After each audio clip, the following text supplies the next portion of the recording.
Agriculture has been at the heart of Indiana's economy for centuries. Farmers have taken full advantage of the state's rich, fertile soil, from harvesting crops to raising livestock.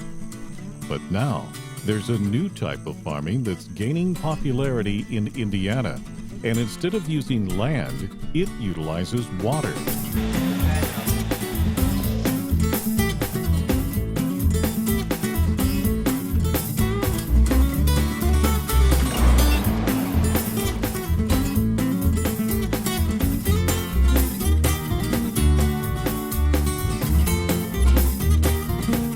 Aquaculture, or fish farming, is the practice of raising and harvesting fish or other aquatic life in a controlled environment. There are 4 culture systems in which you can raise fish: ponds, raceways, recycling systems, and cages. This video focuses on the cage cultural system and the necessary steps you need to take in order to start and maintain a successful aquaculture operation.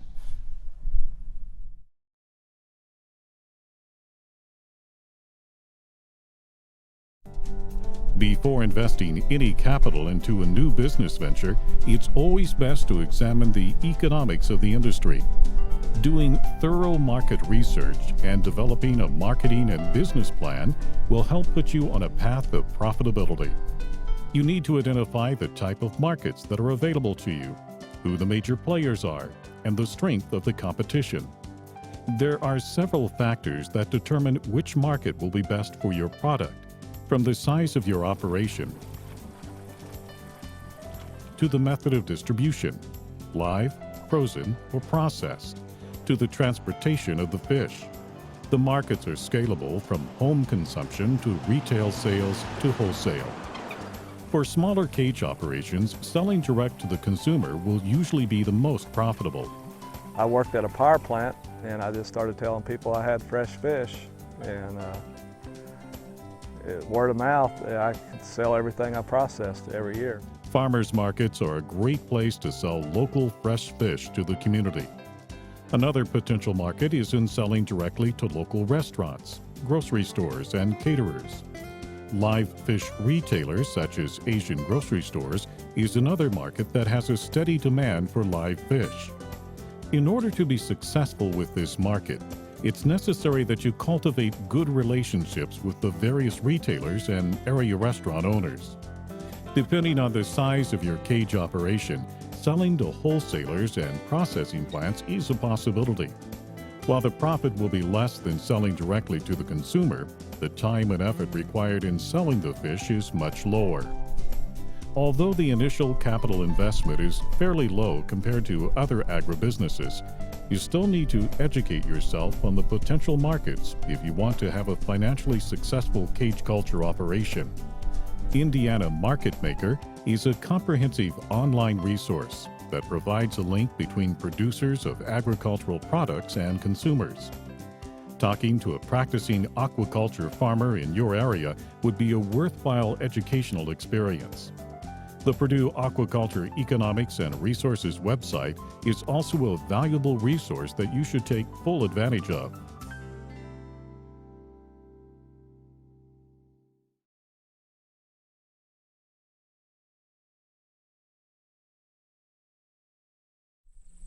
After determining that aquaculture farming is something that you want to pursue, the first step is to locate a body of water that will best suit your needs. Make certain that your site will be able to support the ecological and biological demands that a cage operation places on it. Ponds, lakes, and quarries are all potential sites for cage farming. There are several important criteria to consider when selecting a site. The size of the body of water. The surface should be at least 1/2 acre, but preferably an acre or larger. The water depth should be at least 6 feet. Adequate depth is crucial to maintain water circulation, so oxygen can enter the densely populated cages and waste can be removed. Water quality plays a significant role in choosing a site. You need to determine the watershed of the area. A body of water located near land heavily populated with livestock or crops could be problematic because of the possibility of animal waste and fertilizers draining into it. Trees surrounding the site could also be an issue because you need good wind exposure to maximize the availability of dissolved oxygen reaching the fish. In order for fish to survive and thrive in a caged environment, sufficient dissolved oxygen levels need to be maintained. Therefore, selecting a site that has access to electricity will allow you to use aeration equipment that will sustain levels on a consistent basis. The site you select must be accessible 365 days of the year. Make sure the roads can be accessed in any type of weather for feeding, observation, maintenance, and harvest of fish and cages. Access to cages can be either by boat or pier. This should be planned in advance, both for financial and management considerations. Whether the site you select is a pond on your own property or a lake you rent from a landowner, you want to protect your investment by securing your site from poachers.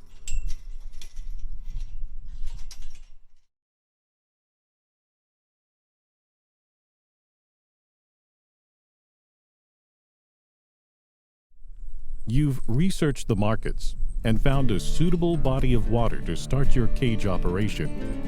The next step is to decide what species of fish to raise. This can seem like a daunting task considering the number of species to choose from. But two things should guide you in your selection: marketability of your product and the type of aquaculture operation. In the cage culture environment, certain species do much better than others.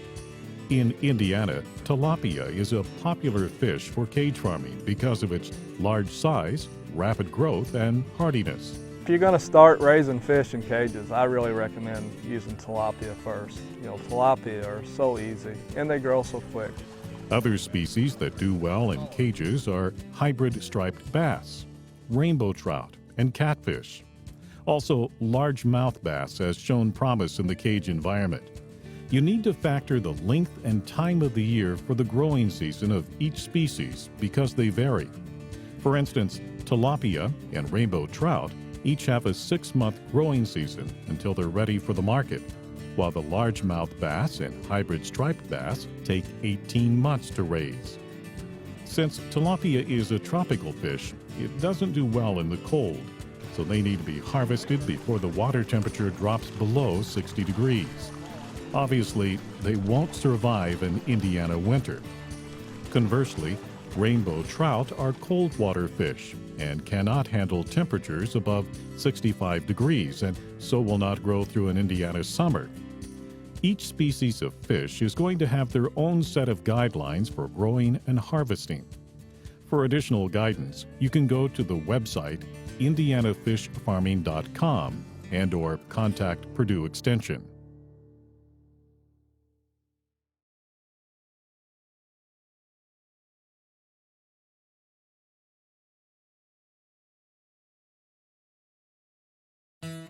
Once you've settled on a species or species, you need to select a fish hatchery to purchase the fingerlings that you will use to stock your cages. A hatchery is a facility where fish eggs are hatched in a controlled environment. The small fish hatched from those eggs are referred to as fingerlings. Just like determining which species is right for your operation, you'll need to do research on the hatcheries and find one that has a reputation of dependability, quality, fair prices, and delivery rates. Depending on the species, the price per fingerling ranges approximately from 25 cents to $1.50. The price per fingerling will decrease as the volume of purchase increases. For a list of commercial suppliers, go to the Indiana Department of Natural Resources website. When selecting fingerlings, you want to make sure that they are all of similar size because you want uniform growth in the individual cages. In order to determine size equality, graders are used to separate the fingerlings into common sizes. You want to avoid runts and select fingerlings that are as large as possible, and be sure that cannibalistic species like bass have been feed trained.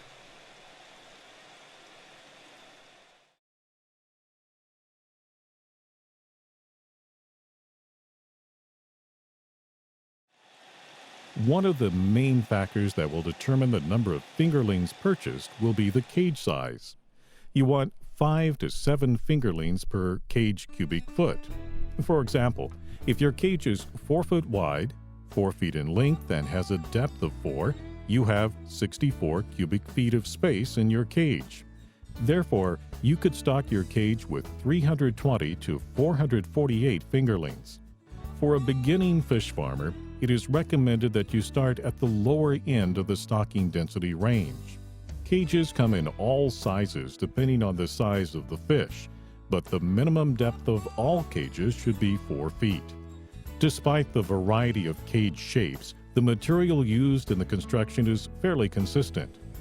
You can purchase cages through a supplier, fellow fish farmer, or build them yourself. They're inexpensive to build, $150 to $500 per cage, and some of the material can be found at your local hardware store, like PVC pipe for the frame and a flotation device to keep the cage buoyant. The plastic mesh or PVC-coated wire mesh to go around the frame will have to be purchased from a specialty supplier. Check the web for online cage building directions or contact Purdue Extension. The mesh size you use for the cage will be determined by the fingerling size and species. The size of the mesh should be no smaller than 1/2 inch to maintain maximum water circulation through the cage. To get the exact mesh size suited for a particular species of fish, you'll need to contact a supplier. A cage lid is important because it prevents the fish from escaping and keeps predators out. Another significant component to the cage is the feed ring. A feed ring keeps floating feed inside the cage and can be attached to the cage or suspended from the lid. The placement of the cages in the water is another factor to take under careful consideration. If you have a multiple cage operation, be sure there is at least 10 feet in between each cage to ensure adequate water circulation. The water depth should be at least 6 feet, with a minimum of 2 feet of water beneath the cage to ensure that waste is kept away from the fish. You also want to make sure that your cages are away from frequent disturbances like other animals or people. You don't want swimming or fishing near your cages. And finally, the cages must be easily accessible in all weather conditions, either by pier or by boat.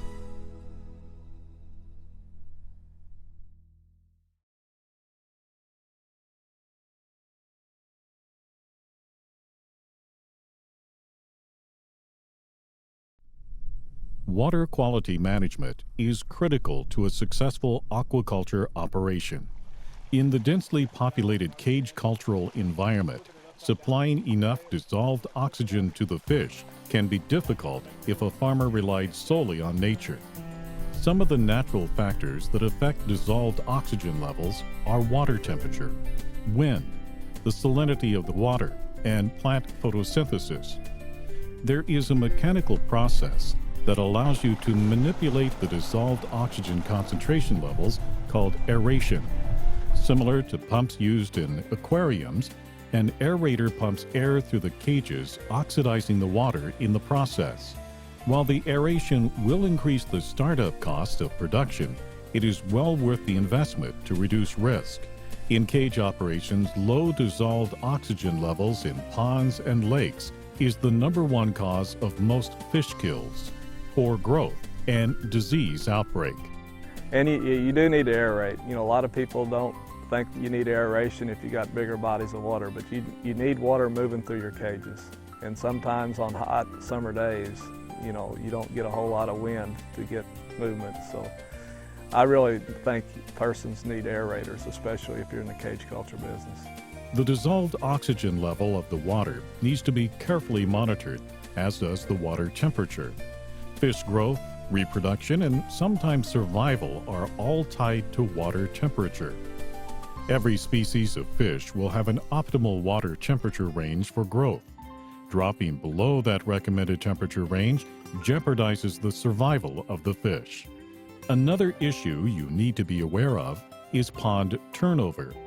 This commonly occurs in the summer, when cool, oxygen-depleted water at the bottom of the pond is forced by severe weather conditions to the top, replacing the warm, oxygen-rich layer. To prevent this natural occurrence, you pump air to the pond bottom and proactively mix the two layers of water. This is called destratification. Water test kits are a must for any fish farmer looking to have a successful operation. Along with measuring dissolved oxygen levels and water temperature, knowing the alkalinity of the water and ammonia levels is crucial. Each body of water is going to have its own chemical makeup. Your job as a fish farmer is to provide an optimal environment for your fish.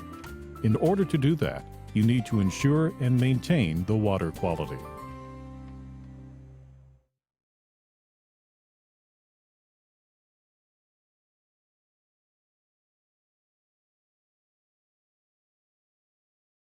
Fish are shy animals that are easily susceptible to stress. Cage farming is inherently stressful on the fish because of the direct handling in the capturing, hauling, stocking, and harvesting of fish. Overly taxed fish will lead to poor feeding, which leads to stunted growth, so you must take special care and minimize stress whenever handling fish. When purchasing fingerlings, be sure your supply has been properly graded and is disease-free. Always try to buy your fingerlings from a reputable supplier who will guarantee his product. Transporting fingerlings and market-ready fish should be done in a well-oxygenated container. Whether you're using a commercial-sized hauler or a container that fits in the back of a pickup, you need to make sure the water is properly aerated. The water temperature in the hauling container should match the water temperature the fingerling or fish currently inhabit. A fluctuation in water temperature can lead to immediate death or diseased fish. Temper the water in the container by adding the fish's source water, either from a tank if it's a fingerling or from the pond or lake if you're harvesting. For instance, for every 10-degree change in Fahrenheit, you'll need to wait approximately 20 minutes. Adding salt to the hauling container helps reduce stress and can remove certain parasites that could infect the fish. Be sure not to overfill the containers with fish, as it will increase the stress on the fish during transport. Also keep in mind the longer the travel time, the more stress the fish will experience. Stocking and harvesting the cages is among the most stressful situations the fish will encounter.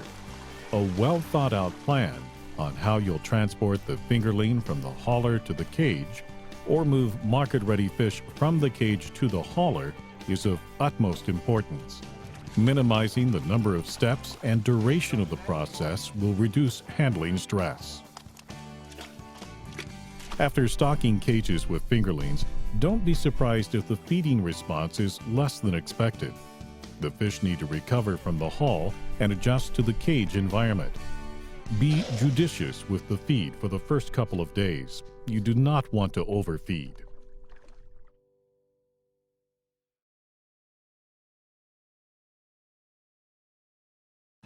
Selecting the proper feed and following proper feeding practices is crucial for a successful cage farming operation.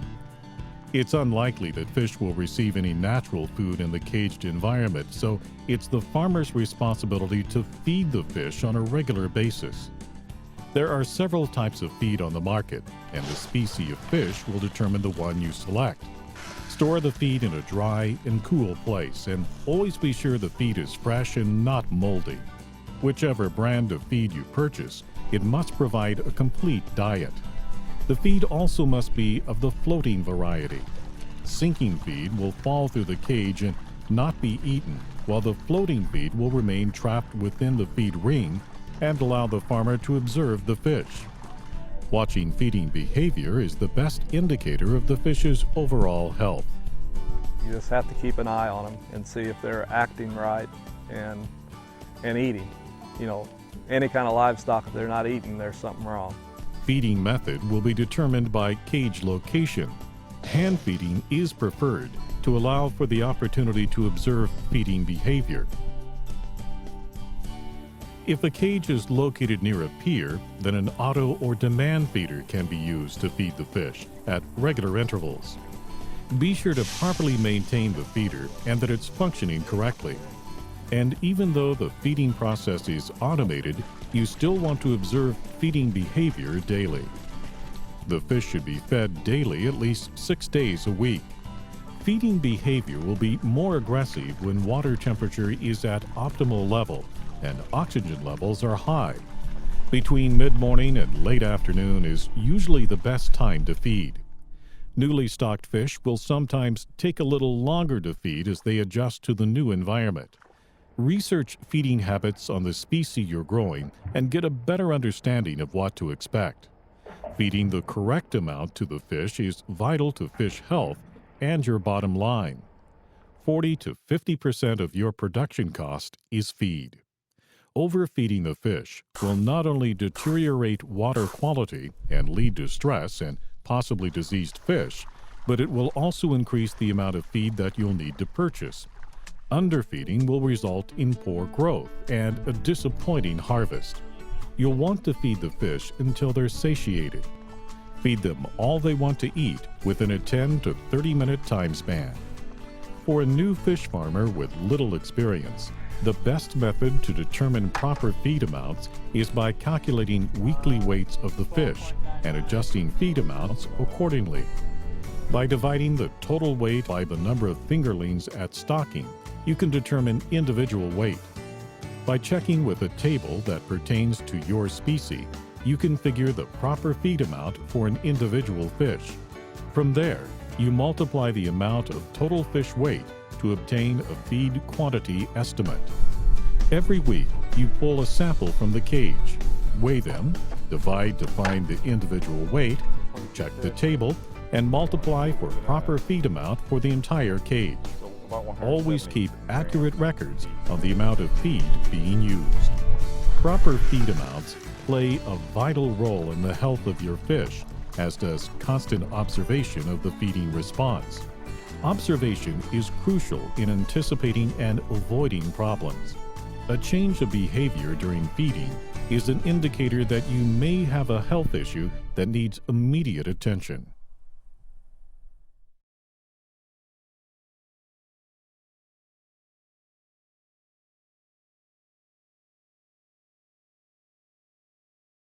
Vigilant observation and proper handling techniques to reduce stress are important things a farmer can do to keep the risk of disease at a minimum. There are other practices you'll need to perform to maintain the health of fish. Keeping the cages clean of biofouling organisms is important to fish wellness.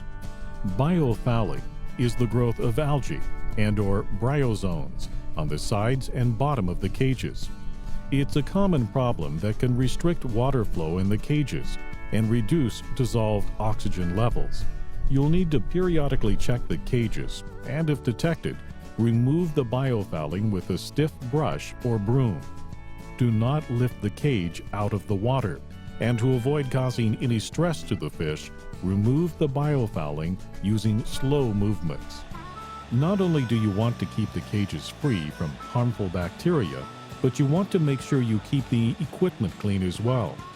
After using a dip net in an individual cage, you'll want to wash and disinfect it properly before you use it again. Despite all best efforts, at some point you will encounter diseased fish. Poor or irregular feeding habits will be the first clue.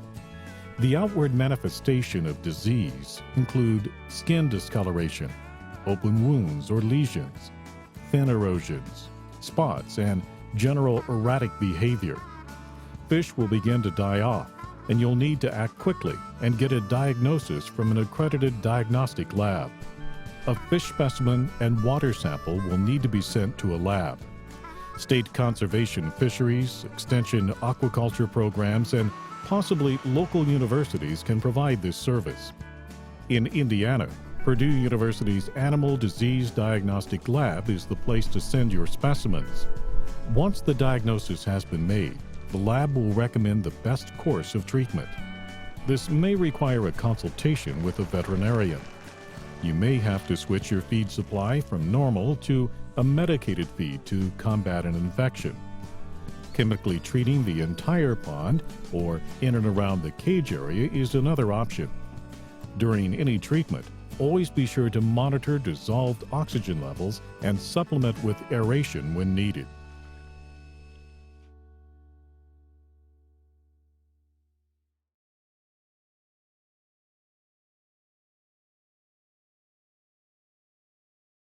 You've made it through the growing season, and now your fish have reached minimum market size. It's important to know that the value of the fish per pound does not increase once minimum market size has been reached. It also works in your favor to harvest the fish as soon as they reach market size to avoid needless risk. Every species' growing season will differ in length, and other factors affect it as well, such as weather, size and density of fingerling stock, and time of year. You should stop feeding the fish 2 days before harvesting in warm weather and up to a week in cooler weather. You do this so food can move through the fish's digestive system before hauling and processing. Excessive waste in the hauling tank can lead to disease and possibly death. Depending on your setup, the process may vary, but it's important to be as efficient as possible in transporting the fish from the cages to the hauler. Keeping stress to a minimum is key to maintain fish health. You'll need to fill your hauler with water from the pond. Add salt to the tanks and turn on the aeration.